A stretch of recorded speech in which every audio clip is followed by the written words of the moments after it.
Full Moon sale காலை 9 மணியிலிருந்து இரவு 12 மணி வரை ஆகஸ்ட் 27 ஒரு நாள் மட்டும்.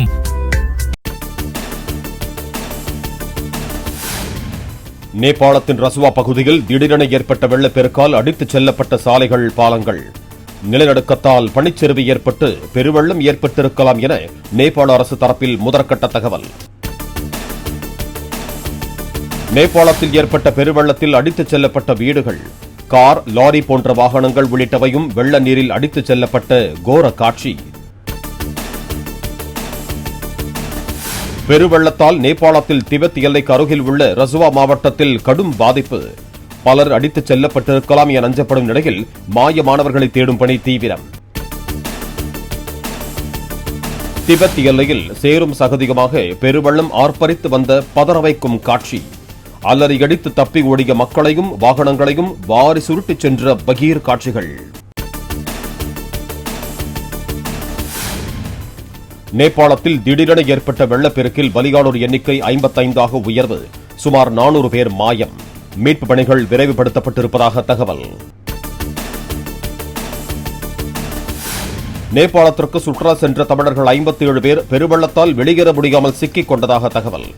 ஏஜென்சி மூலம் கும்பகோணம், மயிலாடுதுறை, ஹொசூர், புதுச்சேரி உள்ளிட்ட தமிழகத்தின் பல்வேறு பகுதிகளிலிருந்து 57 பேர் விமானம் மூலம் நேபாளம் சென்றதாகவும் தகவல். நேபாளத்திற்கு ஆன்மீக பயணம் சென்ற 57 தமிழர்களும் பாதுகாப்பாக உள்ளதாக அயலக தமிழர் நலத்துறை தகவல். தமிழர்களை அழைத்து வரும் நடவடிக்கையை தமிழக அரசு மேற்கொண்டு வருவதாகவும் விளக்கம். கடலூர் மற்றும் திருச்சியில் இருந்து சென்ற 17 பேர் பாதுகாப்பாக இருப்பதாக தகவல். பேரிடர் ஏற்பட்ட பகுதியில் நேபாள பாதுகாப்பு படை மீட்டிருப்பதாக தமிழர்கள் ஆடியோ வெளியீடு. வணக்கம் பாய், நாங்கள் எல்லாருமே இந்த சிவரஞ்சனி பேட்சில் உள்ள 17 பேர் சேஃபா ஒரு ரெஸ்கியூ டீம்ல சேஃபா உட்காந்துருக்கோம். ATF இதுல உட்காந்துருக்கோம். தகவல் உங்களுக்கு சொல்றோம். வீட்டுல இருந்து போன் பண்ணாங்கனாலும் நீங்க கன்வே பண்ணுங்க. அடுத்த என்ன அப்டேட்டுங்கிறது நெட்வொர்க் வந்தோடனே அப்டேட் பண்றோம். நேபாளத்தில் ஏற்பட்ட திடீர் வெள்ளப்பெருக்கில் 291 வெளிநாட்டு சுற்றுலா பயணிகள் உட்பட சுமார் 400 பேர் மாயமானதாக நேபாள சுற்றுலா வாரியம் அறிவிப்பு. காணாமல் போனவர்களில் 133 பேர் இந்தியாவில் இருந்து சுற்றுலா சென்றவர்கள் எனவும் தகவல். நேபாளத்தில் பெருவெள்ளத்தால் பாதிக்கப்பட்ட போதே கோஷி ஆற்றுப்படுகையில் மீட்பு பணிகள் தீவிரம். 15 ஹெலிகாப்டர்கள் மீட்பு பணியில் ஈடுபட்டுள்ளதாக ராணுவம் தகவல். நேபாள பெருவெள்ளம் தொடர்பாக அந்நாட்டின் பிரதமர் பாலேந்திர ஷாவுடன் பிரதமர் மோடி தொலைபேசியில் பேச்சு. இக்கட்டான நேரத்தில் இந்தியா உறுதுணையாக நிற்பதாகவும் தேவையான அனைத்து உதவிகளையும் வழங்க தயாராக உள்ளதாகவும் உறுதி. நேபாளத்தில் வெள்ளத்தால் பாதிக்கப்பட்டுள்ள மக்களுக்கு நிவாரண உதவிகள் வழங்கும் இந்தியா. இந்திய விமானப்படையின் C-17, C-130 ரக விமானங்கள் நிவாரணப் பொருட்களுடன் தயார் நிலை. நேபாளத்தில் பெரும் வெள்ளம் ஏற்பட்டுள்ளதை அடுத்து எல்லைப் பகுதிகளில் உள்ள பீகார், உத்தரப்பிரதேச மாநிலங்களில் உஷார் நிலை. பீகார் முதலமைச்சரை தொலைபேசியில் தொடர்பு கொண்டு பேசினார் உள்துறை அமைச்சர் அமித்ஷா. நேபாள பெருவெள்ளத்தில் சென்னையை சேர்ந்த 4 பேர் சிக்கியிருப்பதாக தகவல். தமிழ்நாட்டைச் சேர்ந்தவர்களை இந்திய தூதரகம் மூலம் மீட்கும் நடவடிக்கைகளை தீவிரப்படுத்தியது தமிழக அரசு. நேபாள நாட்டின் முப்படையினரும் காவல்துறையினர் மற்றும் தீயணைப்புத் துறையினருடன் இணைந்து மீட்பு பணி. 90க்கும் அதிகமானோரை உயிருடன் மீட்டுள்ளதாக நேபாள ராணுவம் அறிவிப்பு. நேபாளத்தில் சிக்கியுள்ள 57 தமிழர்களும் பத்திரமாக மீட்கப்படுவார்கள் என தமிழக அமைச்சர் வினோத் தகவல். ஹெலிகாப்டர் உள்ளிட்ட மீட்பு நடவடிக்கைகளை தமிழக அரசு அதிகாரிகள் ஒருங்கிணைத்து வருவதாகவும் தகவல். மேட்டூர் அணையில் இருந்து தண்ணீர் திறப்பதற்கான ஏற்பாடுகள் மும்முரம். முதலமைச்சர் விஜய் வருகை தர இருப்பதாக கூறப்படும் நிலையில் IG ரம்யா பாரதி உள்ளிட்ட காவல் உயர் அதிகாரிகள் பாதுகாப்பு முன்னேற்பாடுகள் குறித்து ஆய்வு. கேரளாவில் களை கட்டியது திருவோணம் பண்டிகை. மலையாள மக்கள் தங்களது வீடுகளில் அத்தப்பூ கோலமிட்டு மகாபலி மன்னனை வரவேற்று வழிபாடு. ஓணம் திருநாளையொட்டி கேரளத்தில் உள்ள கோவில்களில் திரண்ட மக்கள். அதிகாலை முதல் குடும்பத்துடன் வந்து சிறப்பு வழிபாடு. ஓணம் பண்டிகை முன்னிட்டு கோவை சித்தாபுதூர் ஐயப்பன் கோவிலில் திரளானோர் தரிசனம். கன்னியாகுமரி குழித்துறையிலும் செண்டை மேளம் முழங்க புலிகாட்ட மற்றும் கதகளி ஊர்வலத்துடன் கொண்டாட்டங்கள் களை கட்டின. ஓணம் திருநாளையொட்டி சென்னையில் உள்ள ஐயப்பன் கோவில்களில் சிறப்பு வழிபாடு. கேரளாவின் பாரம்பரிய உடையணிந்து வந்த பக்தர்கள் பரஸ்பரம் வாழ்த்துக்களை தெரிவித்து சாமி தரிசனம். கேரளத்தின் வயநாட்டில் சுமார் 25,000 சதுர அடியில் பிரம்மாண்டமாக போடப்பட்ட பூக்கோலம். பல்வேறு வர்ணங்களிலான 10,000 கிலோ பூக்கள் பயன்படுத்தப்பட்டன. நாட்டின் பல்வேறு இடங்களில் மிலாது நபி கொண்டாட்டம். மசூதிகளில் சிறப்பு தொழுகைக்காக திரண்ட இஸ்லாமியர்கள்.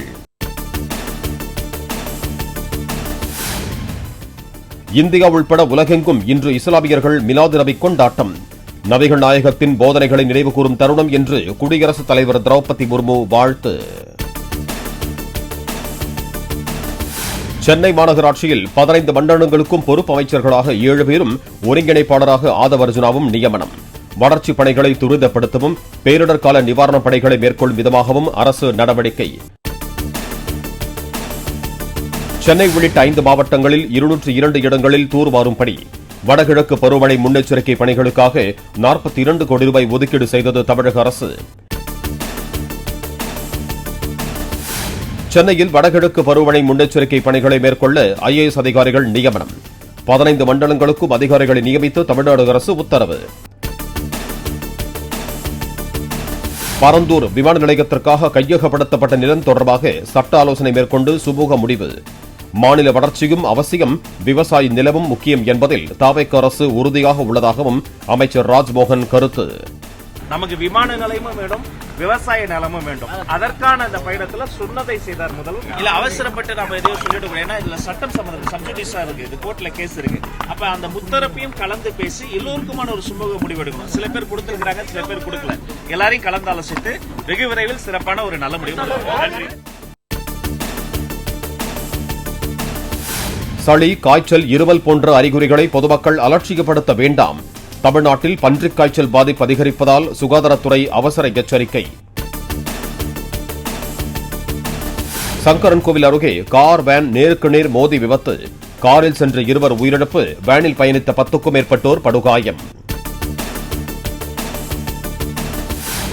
குளித்தலை அருகே லாரிகள் நேருக்கு நேர் மோதிக்கொண்ட விபத்தில் 2 ஓட்டுநர்களும் சம்பவ இடத்திலேயே உயிரிழப்பு. லாரிகளில் இருந்த சரக்குகள் நடு ரோட்டில் கொட்டியதால் திருச்சி கரூர் தேசிய நெடுஞ்சாலையில் போக்குவரத்து பாதிப்பு. சென்னை யானைக்கவுனியில் கிணற்றை தூர்வாரும் பணியில் ஈடுபட்ட தந்தை மகன் விஷவாயு தாக்கி உயிரிழப்பு. 45 அடி ஆழ கிணற்றில் இருந்து உடலை மீட்டு போலீசார் விசாரணை. அமெரிக்கா விதித்துள்ள புதிய தடைகளுக்கு மத்தியிலும் ஈரானுக்கு அரிசி ஏற்றுமதி தொடரும் என இந்திய வியாபாரிகள் நம்பிக்கை. ஈரானுடன் நேரடி பண பரிவர்த்தனையை தவிர்த்து UAE, ஜெர்மனி, சீனா உள்ளிட்ட நாடுகள் வழியாக தொடரும் பண பரிமாற்றம். மேற்காசியாவின் நிலவும் அசாதாரண சூழலால் ஹார்மஸ் நீரிணையில் 4 மாதங்களில் இல்லாத அளவுக்கு கப்பல் போக்குவரத்து குறைந்தது. கடந்த 24 மணி நேரத்தில் வெறும் 2 கப்பல்கள் மட்டுமே கடந்து சென்றதாக தகவல். ஓமன் உடன் வழித்தடம் தொடர்பான ஒப்பந்தம் இருந்த போதிலும் ஹார்மஸ் நீரிணை மூடப்பட்டே உள்ளதாக ஈரான் கருத்து. இருநாட்டு புரிந்துணர்வு ஒப்பந்தத்தின் அம்சங்களை அமெரிக்கா கடைபிடித்தால் மட்டுமே நீரிணை திறக்கப்படும் என்றும் உறுதி. ICC டெஸ்ட் தரவரிசையில் இந்திய கிரிக்கெட் வீரர் பும்ராவை பின்னுக்கு தள்ளி முதலிடம் பிடித்தார் ஆஸ்திரேலிய வேகப்பந்து வீச்சாளர் மிச்சல் ஸ்டார்க். வங்கதேசத்திற்கு எதிரான போட்டியில் சிறப்பாக செயல்பட்டதால் முன்னேற்றம். விலையில் மாற்றமின்றி விற்கப்படும் தங்கம் மற்றும் வெள்ளி. ஆபரண தங்கத்தின் விலை சவரனுக்கு 1,20,080 ரூபாய்க்கும், வெள்ளி கிலோவுக்கு 2,65,000 ரூபாய்க்கும் விற்பனை. வட உள் தமிழகத்தில் வருகிற 30ஆம் தேதி வரை பகல் நேர வெப்பநிலை அதிகரிக்க வாய்ப்பு. ஓரிரு இடங்களில் 3 டிகிரி செல்சியஸ் வரை வெப்பம் உயரக்கூடும் என்றும் வானிலை மையம் எச்சரிக்கை. யாஷ் நடிப்பில் பெரும் பொருட்செலவில் உருவான டாக்ஸிக் திரைப்படம் இன்று ரிலீஸ். கர்நாடக திரையரங்குகளில் பிரம்மாண்ட கட் அவுட்டுகள் அமைத்து ரசிகர்கள் கொண்டாட்டம்.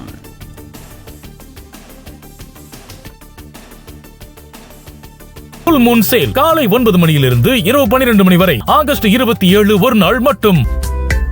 பிளே ஸ்டோர் மற்றும் ஆப் ஸ்டோரில் இருந்து பாலிமர் செயலியை QR கோடு மூலம் பதிவிறக்கம் செய்யுங்கள். செய்திகளை உடனுக்குடன் பெறுங்கள்.